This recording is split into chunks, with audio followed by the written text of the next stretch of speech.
The connection of the DSR or DER1 to a computer-based or PC-based controller will help you to either monitor or adjust parameters within the AVR itself. Depending on the installation requirements, the connection can either be temporary or permanent. For your safety, please note that when the alternator is turning, the regulator is live and will give you an electric shock if touched. We urge you to read the manual supplied with each alternator and use an insulated screwdriver for adjustments of the regulator potentiometers. To connect the DSR or DER1 to a computer, you will need the following. The DI1 interface module is available from Macalty. The DI1 has two ports, an RS232 and an RS485 port for computer connections. Macalty does not supply the serial cable to connect the DI1 interface module to the computer. Please make sure that the connected computer is close to the alternator but safely positioned.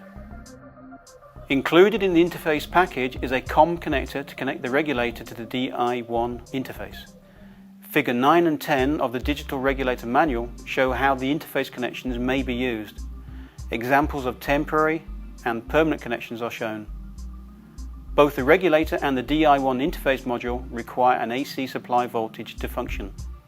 The most common way is to power both the regulator and the DI1 interface module from the MAUX, which is the auxiliary winding taken from the main stator.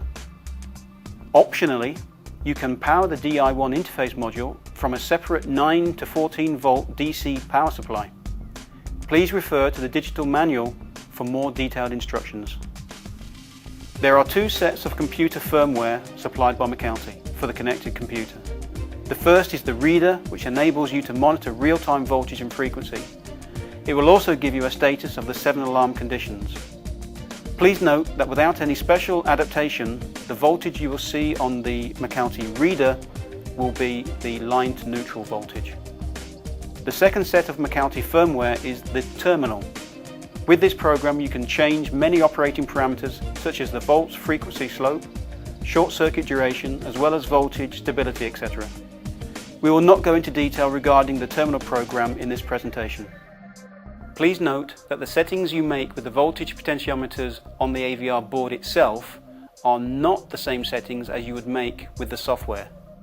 All new alternators or replacement regulators will have the AVR set for manual adjustment by the potentiometers on the AVR board itself.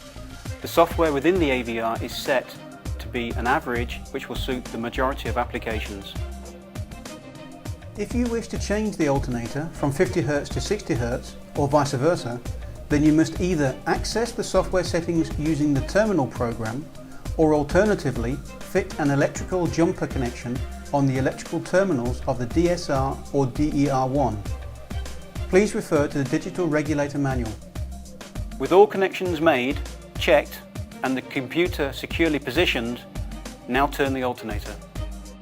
At your computer, double-click Connect to initiate the connection of the regulator to the computer, like this.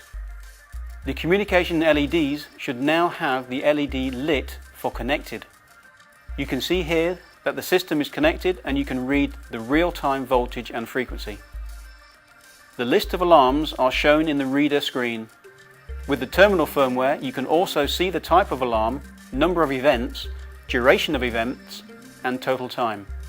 The regulators have a built-in runtime clock and a non-volatile memory which activate when the regulators are powered.